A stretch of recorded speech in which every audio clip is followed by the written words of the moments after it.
धीरे धीरे रे मना, धीरे सब कुछ होए, माली सींचे सो घड़ा, ऋतु आए फल होए।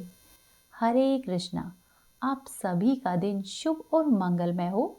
गणेश जी भगवान की कृपा आप पर सदा सर्वदा बनी रहे। गणपति बप्पा आपके सभी विघ्नों का विनाश करे। आज की इस वीडियो में आप सुनेंगे पौष मास महात्म्य का 13वां अध्याय। शुरू करने से पहले आप सुनिए भगवान के भक्त घाटम दास जी की कहानी। श्री घाटम जी को जन्म से ही चोरी करने के संस्कार दिए गए थे। चोरी करना, डाका डालना और लूटपाट करना घाटम जी का पारिवारिक पेशा था। एक बार घाटम जी किसी वन में किसी को लूटने की तलाश में इधर उधर घूम रहे थे। उन्होंने देखा कि एक वृक्ष के नीचे आंसू बहाते हुए कोई संत महात्मा बैठे हुए हैं। वह संत भगवान के ध्यान में मग्न थे। संतों के दर्शन करने से ही पाप नष्ट हो जाते हैं। तीर्थों का लाभ तो बहुत समय बाद मिलता है, लेकिन संतों के दर्शन का लाभ मनुष्य को उसी समय मिल जाता है। घाटम जी ने जैसे ही उन संत को देखा तो उनके पास गए और उनके हृदय में बहुत ही आनंद उमड़ पड़ा। उनका मन हुआ कि झुककर मैं इन संत को प्रणाम करूं, और फिर घाटम जी ने अपना सिर झुकाया और संत को प्रणाम किया। उन्होंने अपने जीवन में पहली बार किसी को प्रणाम किया था। उन संत ने देखा कि कोई मनुष्य उन्हें प्रणाम कर रहा है। तब संत को बड़ा ही आनंद हुआ कि इस जीव पर प्रभु की कृपा हुई है। घाटम जी ने सोचा कि ऐसा कौन सा सुख है कि बिना किसी भोग सामग्री और व्यवस्था के भी ये संत महात्मा आंसू बहा रहे हैं। घाटम जी को लगा कि जरूर ही इनके पास कोई महान सुख है, तभी ये इतने प्रसन्न है। महात्मा जी ने कहा कि आओ बैठ जाओ, तुम्हें कहीं जाने की जल्दी नहीं है तो कुछ क्षण के लिए यहाँ पर विश्राम करो।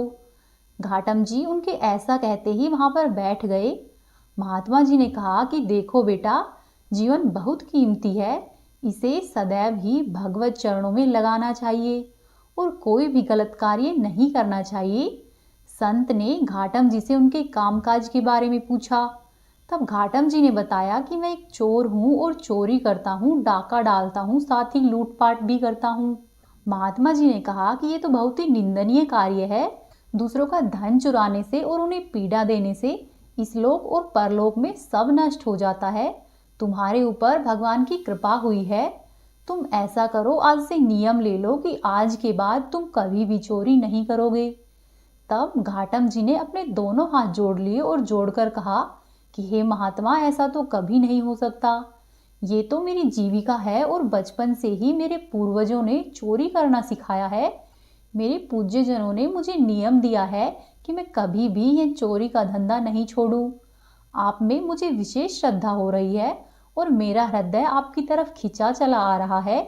इसीलिए आप इसके सिवा मुझे चाहे जो उपदेश दीजिए, परंतु मैं चोरी करना नहीं छोड़ सकता हूँ। मैं आपको वचन दे दूंगा, जो आप कहोगे मैं आजीवन वही करूँगा। तब उस संत ने कहा कि ठीक है, यदि तुम चोरी करना नहीं छोड़ सकते हो तो मेरी ये 4 बातें हमेशा ही मानना। पहली बात तो ये है कि सदैव ही सत्य बोलना। दूसरी बात यह है कि साधु संतों की सेवा में हमेशा ही रुचि रखना। जब भी कोई संत दिखे या साधु महात्मा दिखे तो उन्हें प्रणाम करना और आदर सत्कार से नम्रता से बात करना। और कभी भी तुम्हारे घर पर यदि कोई संत आ जाए तो उन्हें भूखा मत जाने देना। उनको जल पिलाना, भोजन खिलाना और उनकी सेवा करना। तीसरी बात, आज के बाद से बिना प्रभु को अर्पण किए हुए अन्न या जल कुछ भी ग्रहण नहीं करोगे। तुम जो भी कुछ खाओगे या पियोगे पहले प्रभु के चरणों में अर्पित करोगे, उसके बाद ही प्रसाद समझकर उसे ग्रहण करोगे। और चौथी बात ये कि कहीं भी भगवान की पूजा पाठ हो रही है, आरती हो रही है या कहीं पर जगराता जागरण चल रहा है तो तुम वहां पर जाकर भगवान जी को प्रणाम करोगे और वहां से दर्शन किए बिना वापस नहीं जाओगे। घाटम जी ने संत को प्रणाम किया और जीवन भर उन 4 बातों का पालन करने का वचन दे दिया। घाटम जी लूटपाट आदि करके जो भी धन लाते, उस धन से साधु की सेवा करते और फिर जो भी बचता उससे अपने परिवार को खाना खिलाते। एक दिन संतों की एक मंडली घाटम जी के घर पर आई तो घाटम जी ने उठकर तत्काल ही संतों को दंडवत प्रणाम किया और सभी को बैठने के लिए आसन बिछा दिए। उन्होंने देखा कि घर में तो अभी खाने के लिए कुछ भी नहीं है, तो उन्होंने बाजार जाकर दुकानदारों से उधार मांगने की कोशिश की। लेकिन दुकानदारों ने उन्हें उधार देने से मना कर दिया।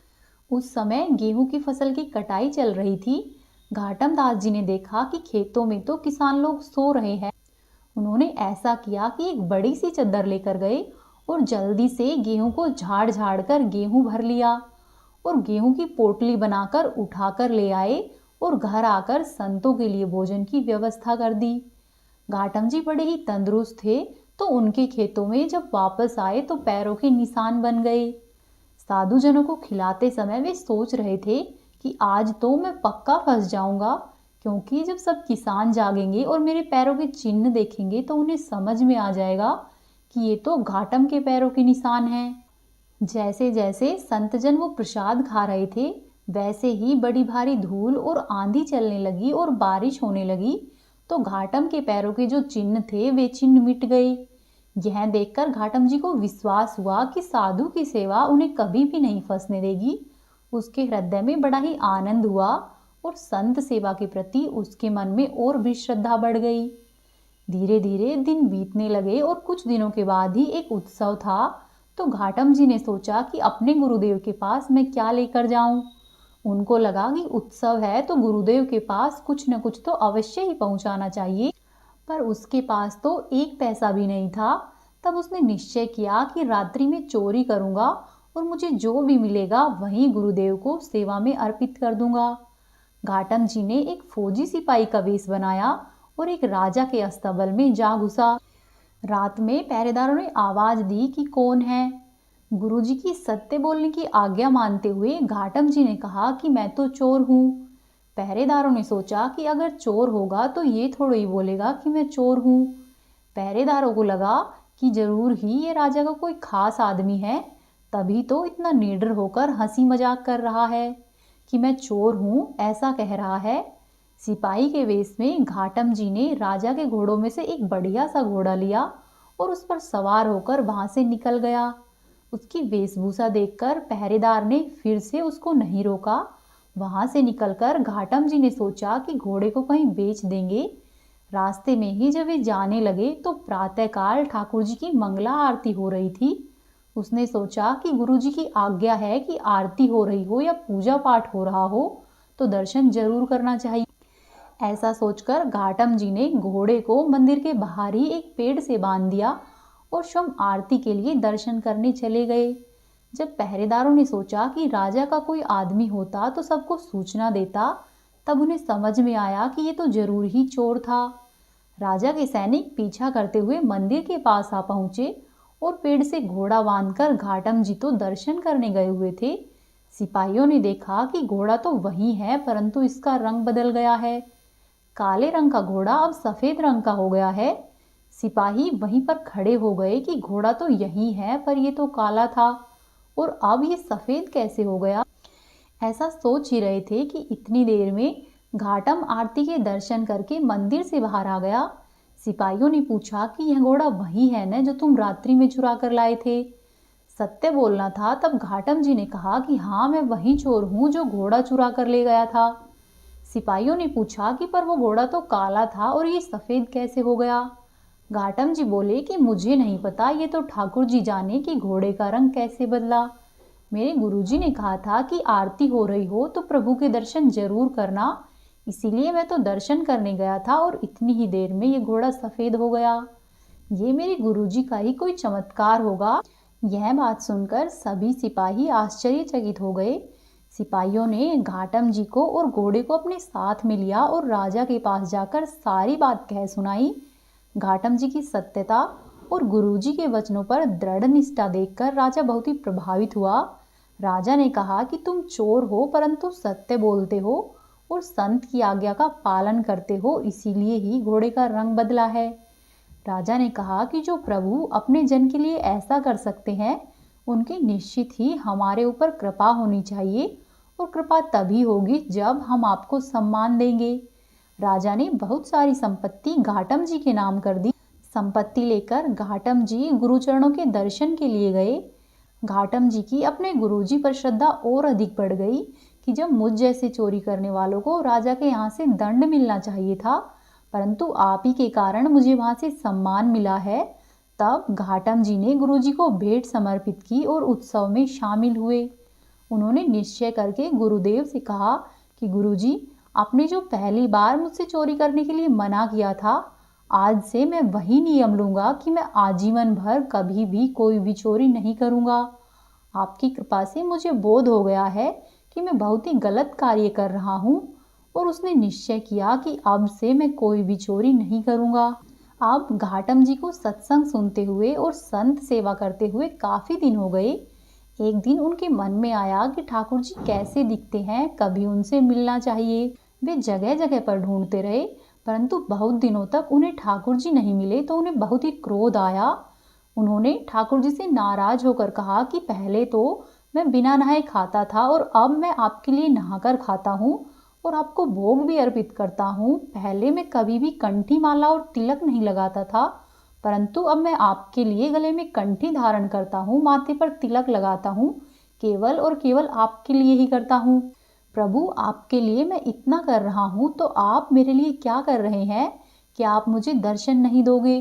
प्रभु उसकी प्रेम भरी बातें सुनकर तत्काल ही प्रकट हो गए और उसे दर्शन दिए।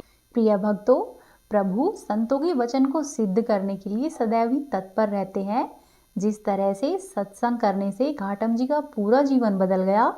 पहले वो सोचते थे कि कहाँ जाकर चोरी करनी है और अब वो सोचते हैं कि कौन सा साधु कब पधारे और उनकी सेवा कैसे करूं। जब वो चोरी करते थे तब सिपाही हथकड़ी लेकर उनको बंदी बनाने के लिए घूमते थे, और अब जब संत से समागम हुआ तो लोग उनकी चरण रज को माथे से लगाते हैं।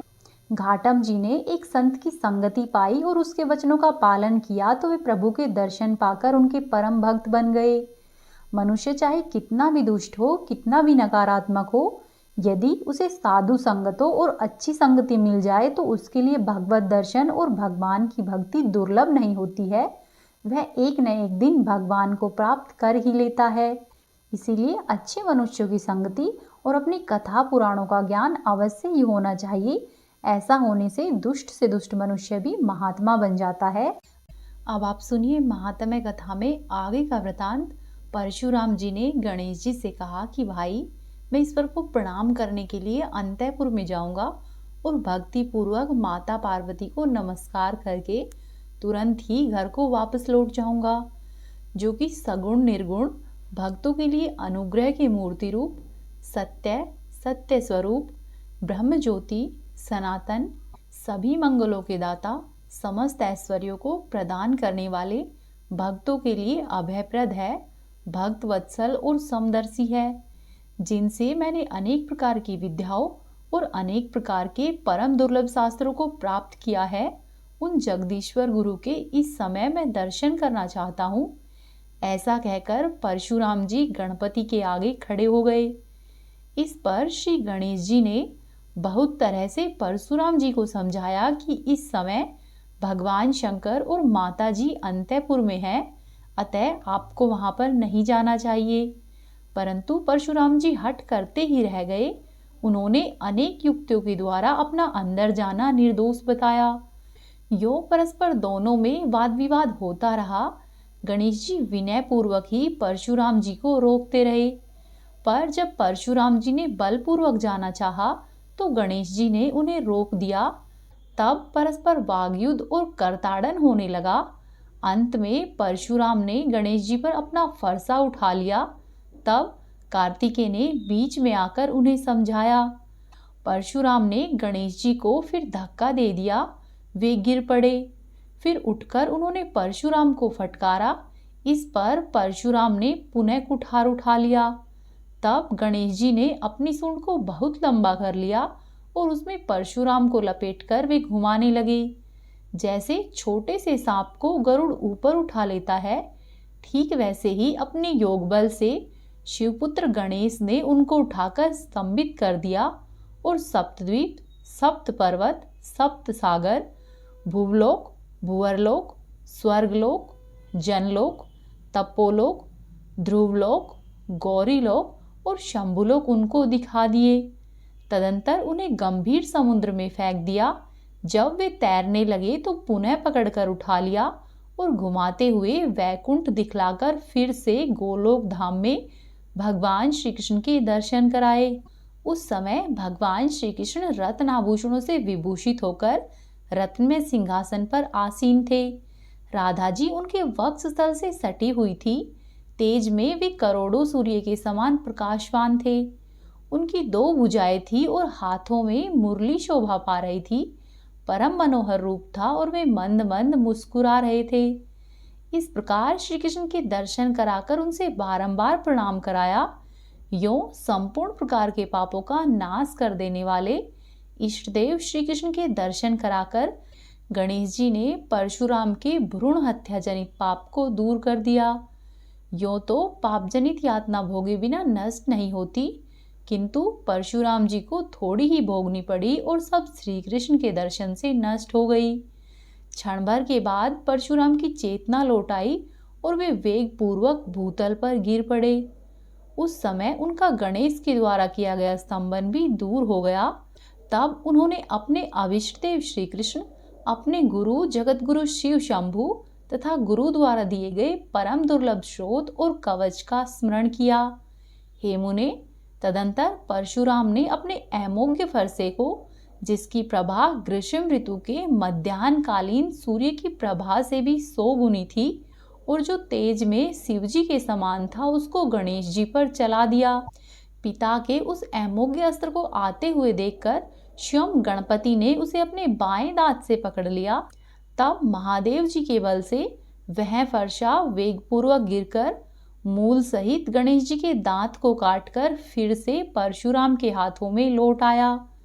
यह देखकर वीरभद्र, कार्तिकेय और क्षेत्रपाल आदि पार्षद तथा आकाश में देवगण महान भय से भीत होकर हाहाकार करने लगे। इधर वह दांत खून से सनकर शब्द करता हुआ भूमि पर गिर पड़ा, मानो गेरू से युक्त स्फटिक का पर्वत धराशायी हो गया हो। हे नारद, उस महान शब्द से भयभीत होकर पृथ्वी कांप उठी। सभी कैलाशवासी प्राणी उसी क्षण डर के मारे मूर्छित हो गए। उस समय निद्रा के स्वामी जगदीश्वर शिव जी की निद्रा भंग हो गई। वे घबराए हुए पार्वती के साथ अंतःपुर से बाहर आए। मुने, उस समय गणेश जी घायल हो गए थे। उनका दांत टूट गया था और मुख रक्त से सरोबार था। उनका क्रोध शांत हो गया था और वे लज्जित होकर मुस्कुराते हुए सिर झुकाए हुए थे। उन्हें इस दशा में देखकर पार्वती जी ने शीघ्र ही स्कंद से पूछा कि बेटा, यह क्या बात है।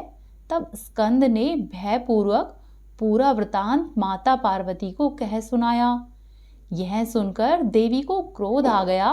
वे कृपा परवश होकर रोने लगी और शिव शंभु के सामने अपने पुत्र को हृदय से लगाकर बोली।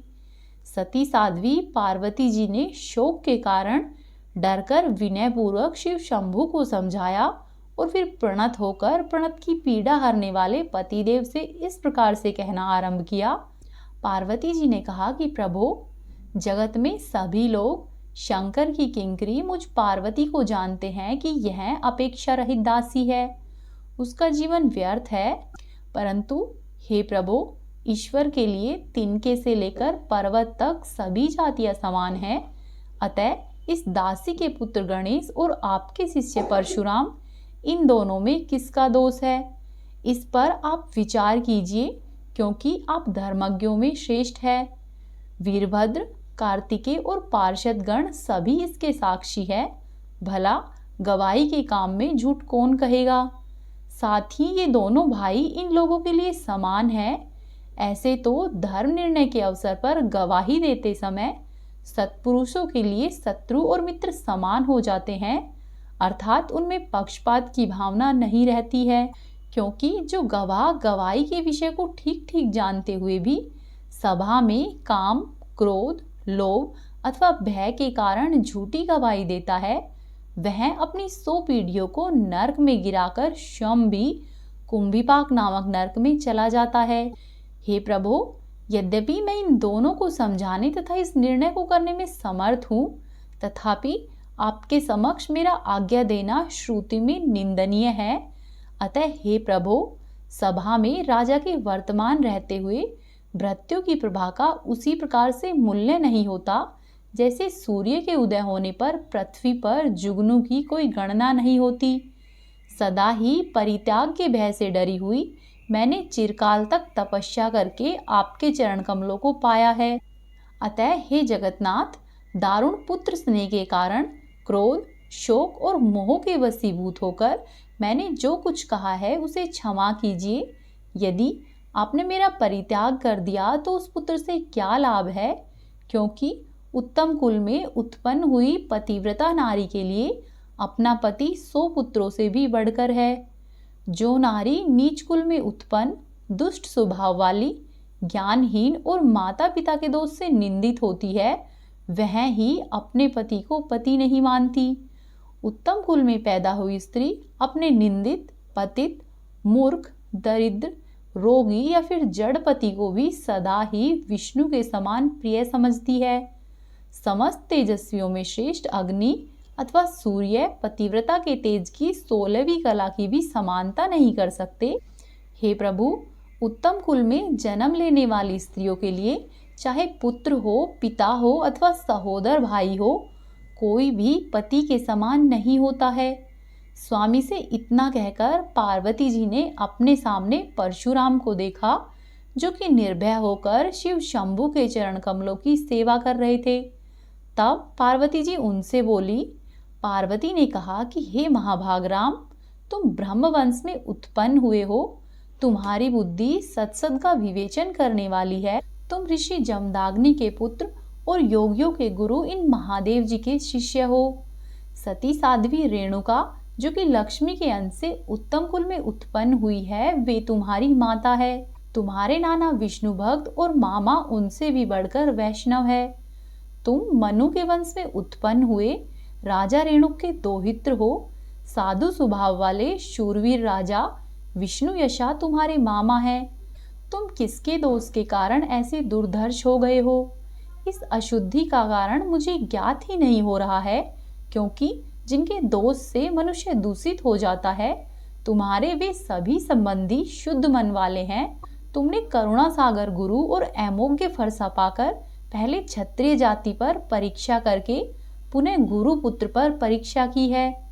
कहाँ तो श्रुति में गुरु को दक्षिणा देना कहा गया है, यूं सुना जाता है, और कहाँ तुमने गुरु पुत्र के दांत को ही तोड़ दिया।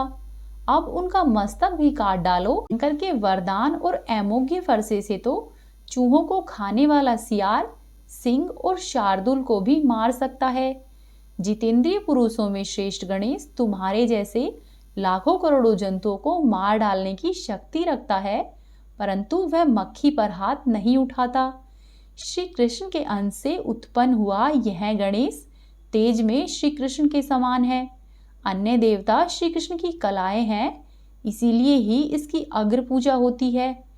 ऐसा कहकर पार्वती जी क्रोधवश उन परशुराम को मारने के लिए तैयार हो गई। तब परशुराम ने मन ही मन अपने गुरु को प्रणाम करके अपने इष्ट देव श्री कृष्ण का स्मरण किया। इतने में ही पार्वती जी ने अपने सामने एक अत्यंत ही बोने ब्राह्मण अर्थात बालक को देखा। उसकी कांति करोड़ों सूर्य के समान थी, के दांत स्वच्छ थे। वह शुक्ल वस्त्र, शुक्ल यज्ञोपवीत, दंड, छत्र और ललाट पर उज्जवल तिलक धारण किए हुए था। उसके गले में तुलसी की माला पड़ी थी। उसका रूप परम मनोहर था। मुख पर मंद मुस्कान की छटा छाई हुई थी और वह रत्नों के बाजूबंद, कंगन और रत्नमाला से विभूषित था। पैरों में रत्नों के नुपुर थे। मस्तक पर बहुमूल्य रत्नों के मुकुट की छटा छाई हुई थी और कपोलों पर 2 रत्न निर्मित कुंडल झलमला रहे थे, जिससे कि उसकी विशेष शोभा हो रही थी। वह भक्तों का ईश्वर और भक्तवत्सल था तथा भक्तों को बाएं हाथ से स्थिर मुद्रा और दाहिने हाथ से अभय मुद्रा दिखा रहा था। उसके साथ नगर के हंसते हुए बालक और बालिकाओं का समूह था। साथ ही कैलाशवासी उसकी ओर हर्षपूर्वक देख रहे थे। उस बालक को देखकर पुत्रों तथा भृत्यों के सहित शिव शंभु ने घबराकर भक्ति पूर्वक सिर झुकाकर उन्हें प्रणाम किया। तत्पश्चात पार्वती जी ने भी दंड की भांति भूमि पर लेटकर नमस्कार किया तब बालक ने सबको अभिष्ट आशीर्वाद दिया। उसे देखकर सभी बालक भय के कारण महान आश्चर्य में पड़ गए। तदंतर शिवजी ने भक्ति पूर्वक उसे षोडशोपचार समर्पित करके फिर परिपूर्णतम की वेद विधि से पूजा की और फिर सिर झुकाकर स्रोत के द्वारा उन सनातन भगवान की स्तुति की। उस समय उनके सर्वांग में रोमांच हो आया था। पुनः जो रत्न सिंहासन पर आसीन थे और अपने उत्कृष्ट तेज से जिन्होंने सबको आच्छादित कर रखा था, उन वामन भगवान से स्वयं शिव शंकर कहने लगे। शंकर जी ने कहा कि हे ब्राह्मण, जो आत्माराम है उनके विषय में कुशल प्रश्न करना अत्यंत ही विडंबना की बात है, क्योंकि वे स्वयं ही कुशल और कुशल व अकुशल के प्रदाता है। कृष्ण की सेवा के फल से आज मुझे आपके अतिथि के रूप में दर्शन हुए हैं। इसके कारण आज मेरा जन्म सफल हो गया है। आप पुण्य क्षेत्र भारत में अपनी कला से अवतीर्ण हुए हैं। जिसने कि अतिथि का आदर सत्कार किया है, उसने मानो संपूर्ण देवी देवताओं की पूजा कर ली हो, क्योंकि जिस पर अतिथि प्रसन्न हो जाते हैं उस पर स्वयं श्रीहरि प्रसन्न रहते हैं। समस्त तीर्थों में स्नान करने से, सर्वस्व दान करने से, सभी प्रकार के व्रत और उपवास से, संपूर्ण यज्ञों में दीक्षा ग्रहण करने से, सभी प्रकार की तपस्याओं और नित्य नैमित्तिक आदि विविध कर्म अनुष्ठान से जो भी फल मिलता है, वह अतिथि की सेवा की 16वीं कला की भी समानता नहीं कर सकता। अतिथि जिसके घर से निराश एवं रुष्ट होकर चला जाता है, उसका पुण्य उसी समय नष्ट हो जाता है। श्री नारायण कहते हैं कि हे नारद, शंकर जी के वचन सुनकर जगतपति स्वयं श्रीहरि संतुष्ट हो गए और मेघ के समान गंभीर वाणी से बोले। श्रीहरि विष्णु जी ने कहा कि शिव जी, आप लोगों के कोलाहल को जानकर कृष्ण भक्त परशुराम की रक्षा करने के लिए इस समय मैं श्वेत द्वीप से आ रहा हूँ, क्योंकि इन कृष्ण भक्तों का कहीं पर भी अमंगल नहीं होता है। गुरु के कोप के अतिरिक्त अन्य अवस्थाओं में मैं हाथ में चक्र लेकर उनकी रक्षा करता रहता हूँ। गुरु के रुष्ट हो जाने पर मैं रक्षा नहीं करता, क्योंकि गुरु की अवहेलना बलवती होती है। जो भी गुरु की सेवा से हीन है, उससे बढ़कर पापी दूसरा कोई नहीं है। ओह, जिसकी कृपा से मानव सब कुछ देखता है, वह पिता सबके लिए सबसे बढ़कर और माननीय है। फिर आगे श्री हरि विष्णु जी कहते हैं कि देवी, मैं नीति युक्त और वेद का तत्वरूप तथा परिणाम में सुखदायक वचन कहता हूँ। हे शुभे, उसे सुनो। हे गिरिराज किशोरी, तुम्हारे लिए जैसे गणेश और कार्तिकेय हैं, निसंदेह उसी प्रकार भृगुवंशी परशुराम भी है। हे सर्वज्ञ, इनके प्रति तुम्हारे अथवा शंकर जी के स्नेह में भेदभाव नहीं है। अतः हे माता, सब पर विचार करके जैसा उचित हो वैसा ही करो। पुत्र के साथ पुत्र का यह विवाद तो देवदोष से घटित हुआ है। भला देव के दोष को मिटाने में कौन समर्थ हो सकता है, क्योंकि देव महाबली है। वत्से, देखो तुम्हारे पुत्र का एकदंत नाम वेदों में विख्यात है। हे वरानने, सभी देवता उसे नमस्कार करते हैं। सामवेद में कहे हुए अपने पुत्र के नामाष्टक स्रोत का श्रवण करो। मातः, वह स्रोत संपूर्ण विघ्नों का विनाशक है। तुम्हारे पुत्र के गणेश, एकदंत, हेरंब, विघ्ननायक, लंबोदर, शूर्पकर्ण, गजवक्त्र और गुजाग्रह, ये 8 नाम हैं। इन 8 नामों का अर्थ सुनो। हे शिवप्रिय, यह उत्तम स्रोत सभी स्रोतों का सारभूत और संपूर्ण विघ्नों का निवारक है। गय ज्ञानवर्धक और नय निर्वाणवाचक है। इन दोनों जो कि ईश है, उन परब्रह्म अर्थात गणेश को मैं प्रणाम करता हूँ। हे माते, दंत बलवाचक है, अर्थात जिनका बल सबसे बढ़कर है, उन एक दंत को मैं नमस्कार करता हूँ। रंभ पालक का वाचक है, अर्थात दीनों का पालन करने वाले हेरंब को मैं शीश झुकाता हूँ।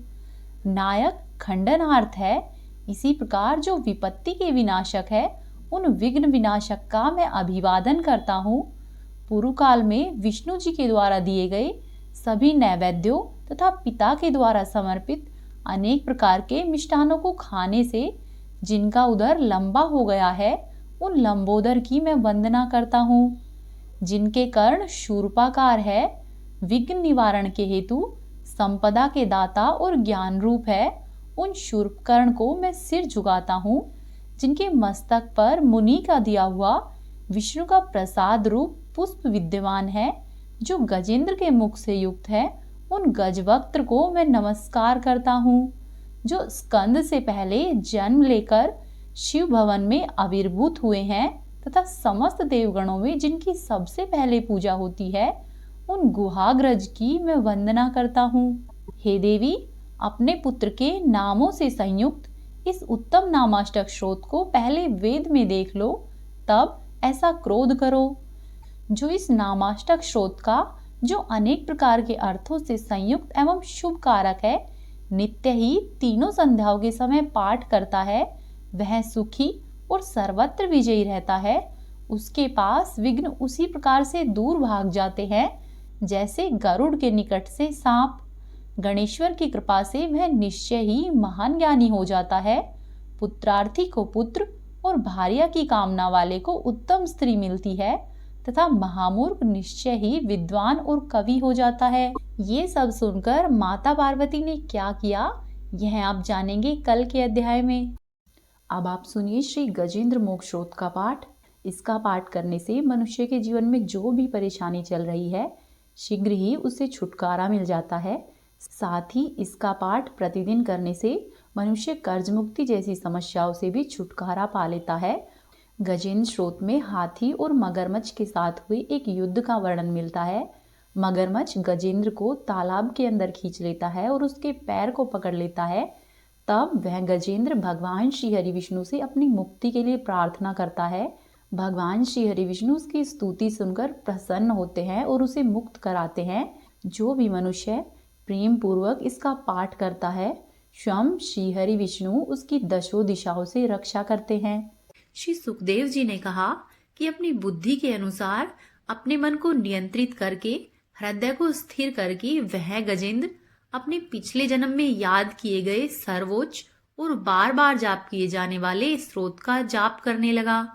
गजेंद्र ने मन ही मन श्रीहरि का स्मरण करते हुए कहा कि जिनके मात्र प्रवेश करने से ही शरीर और मस्तिष्क चेतन की तरह व्यवहार करने लगता है, ओम द्वारा लक्षित और पूरे शरीर में प्रकृति और पुरुष के रूप में प्रवेश करने वाले उस सर्वशक्तिमान देवता को मैं मन ही मन नमस्कार करता हूँ।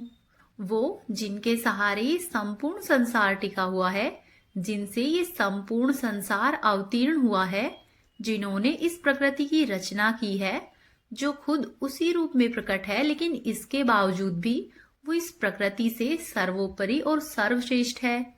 ऐसे अपने आप और बिना किसी कारण के भगवान की मैं शरण लेता हूँ। अपनी संकल्प शक्ति के बल पर अपने ही स्वरूप में रचित और सृष्टि काल में प्रकट व प्रलय काल में अप्रकट रहने वाले और इस शास्त्र प्रसिद्धि प्राप्त कार्य कारण रूपी संसार को, जो बिना कुंठित दृष्टि के साक्ष्य रूप में देखते रहने पर भी उसमें लिप्त नहीं होते हैं, चक्षु आदि प्रकाशकों के भी परम प्रकाशक प्रभु है, उन प्रभु को मैं नमस्कार करता हूँ। बीतते समय के साथ तीनों लोकों और ब्रह्मादि लोकपालों के पंचभूत में प्रवेश कर जाने पर और पंचभूतों से लेकर महत्वपूर्ण सभी कारणों के उनकी परम करुणा स्वरूपा प्रकृति में मगन हो जाने पर उस समय दुर्जय और घोर अंडाकार रूपेण प्रकृति ही बच रही थी। उस अंधकार से परे अपने परम धाम में जो भी सर्वव्यापी भगवान सभी दिशाओं में अपने ही तेज से प्रकाशित है, वे ईश्वर मेरी रक्षा करे। विभिन्न नाट्य रूपों में अभिनय करने वाले और उस अभिनेता के वास्तविक स्वरूप को जिस प्रकार से साधारण लोग नहीं पहचान पाते हैं, उसी तरह से सत्व प्रधान देवता और महर्षि भी जिनके स्वरूप को नहीं जान पाते, ऐसे में कोई साधारण जीव उनका वर्णन कैसे कर सकता है। ऐसे दुर्गम चरित्र वाले देवता मेरी रक्षा करे। अशक्ति से मुक्ति, सभी प्राणियों में आत्मबुद्धि प्रदान करने वाले, सबके बिना कारण हित और अतिशय साधु स्वभाव वाले ऋषि मुनिजन जिनके परम स्वरूप को देखने के लिए आसक्ति से मुक्त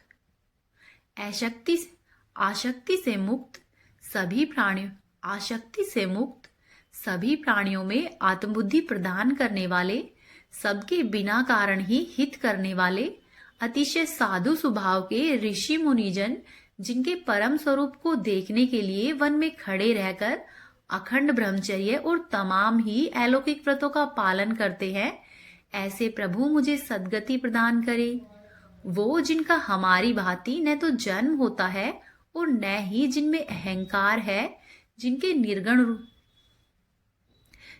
निर्गुण रूप का ना तो कोई नाम है और ना ही कोई रूप है। इसके बावजूद भी वो समय के साथ इस संसार की सृष्टि और प्रलय के लिए अपनी इच्छा से जन्म स्वीकार करते हैं। ऐसे प्रभु को मेरा बारंबार प्रणाम है। वो प्रभु मेरी रक्षा करे। उस अनंत शक्ति वाले परब्रह्म परमेश्वर को मेरा नमस्कार है। उस प्राकृत, आकार रहित और अनेक रूप वाले अद्भुत भगवान को मेरा नमस्कार है।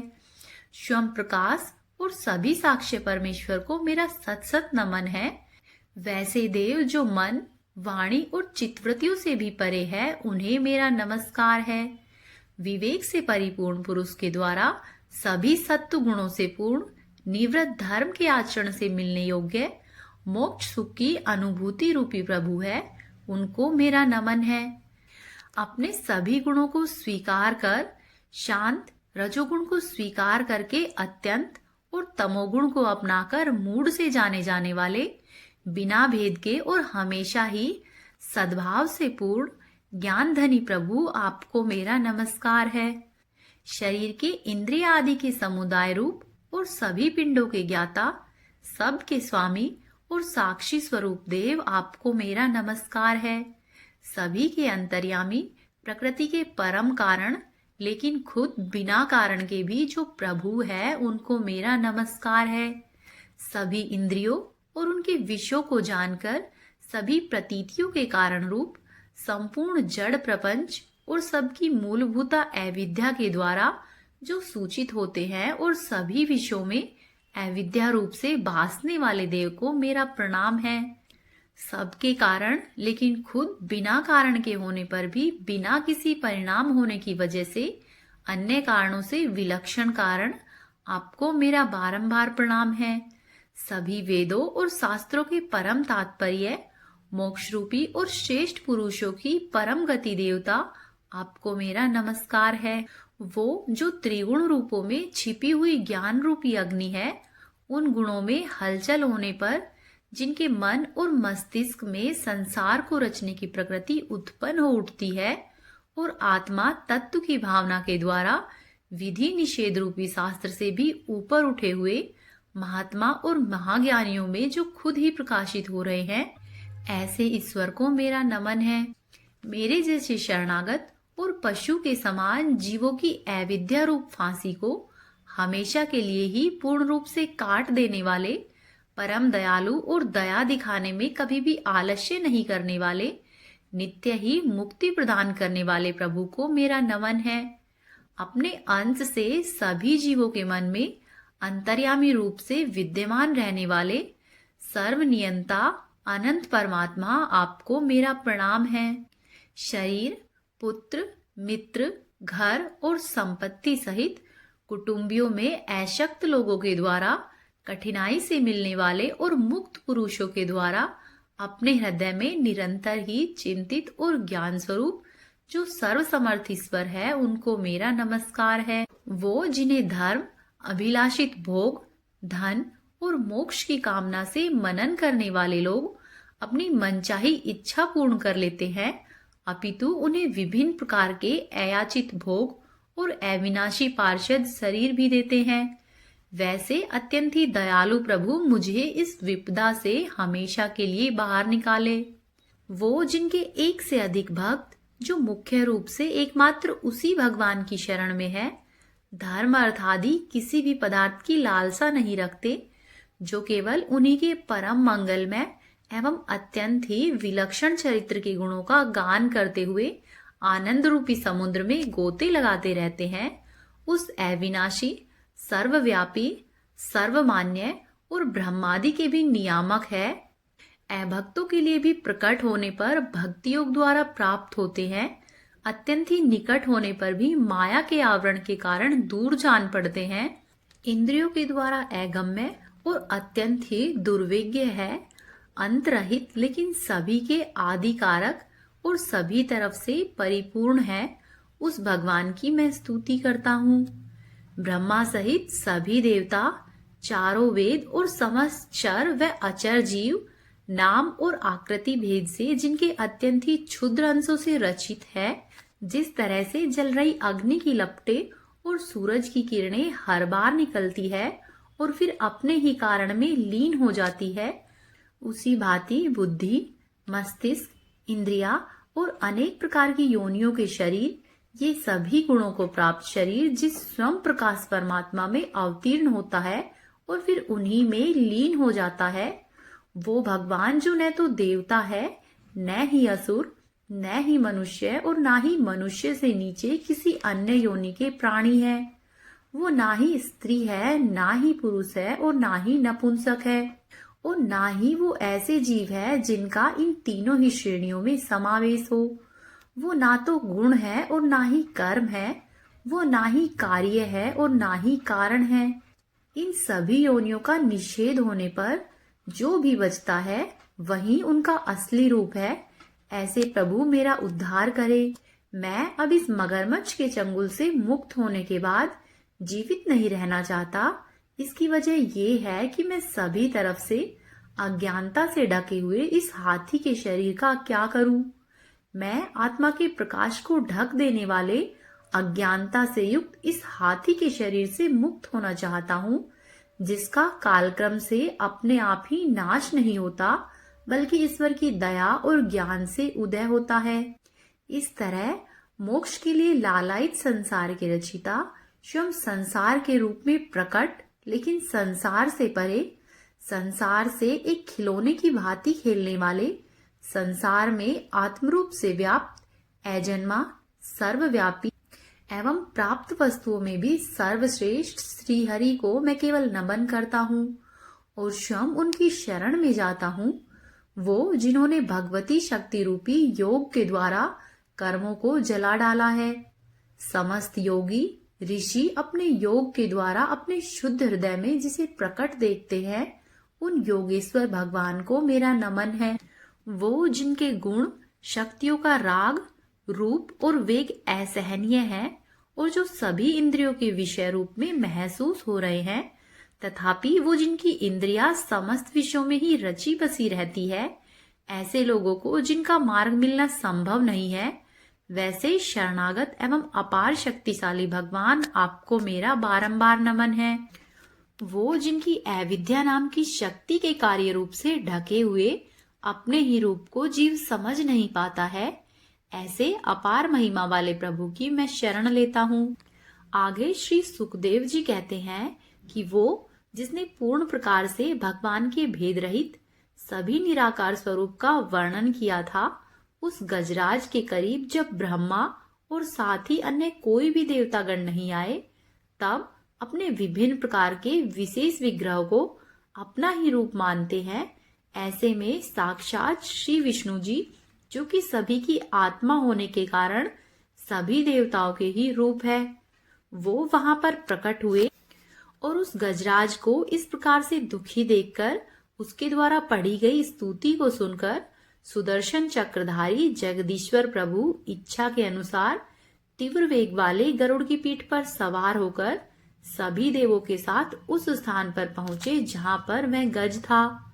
सरोवर के अंदर महाबलशाली ग्राह्य द्वारा जकड़े और दुखी उस गजराज ने आसमान में गरुड़ की पीठ पर बैठे हुए और हाथों में चक्र लिए हुए भगवान विष्णु को अपनी सूंड में पहले से ही उनकी पूजा के लिए रखे हुए कमल को श्रीहरि पर बरसाते हुए कहा कि सर्व पूज्य भगवान श्रीहरि आपको मेरा प्रणाम है, सर्व पूज्य भगवान श्रीहरि आपको मेरा नमस्कार है। फिर पीड़ित गज को देखकर श्रीहरि भगवान विष्णु गरुड़ से नीचे उतरकर सरोवर में आए और बेहद ही दयालु होकर उस ग्राह्य के सहित गज को भी तुरंत ही सरोवर से बाहर निकाल लिया। देखते ही देखते अपने चक्र से ग्राह्य की गर्दन काट दी और गज को उस पीड़ा से बाहर निकाल लिया और इस तरह से गज को मुक्ति मिली। हे प्रभु, जैसे आपने गजराज को उसके दुखों से मुक्ति दिलाकर उसके जीवन को धन्य किया है, वैसे ही अपनी कृपा हम पर भी रखना। अब आप सुनिए श्री सूर्य कष्टम का पाठ। ओम गृहणी सूर्याय नमः। आदिदेव नमस्तुभ्यं प्रसिद्धं मम भास्करं दिवाकर नमस्तुभ्यं प्रभाकर नमोस्तुते सप्ताश्वरथमारूढं प्रचण्डं कश्यपात्मजं श्वेतपद्मधरं देवं तं सूर्यं प्रणमाम्यहं लोहितं रथमारूढं सर्वलोकपितामहं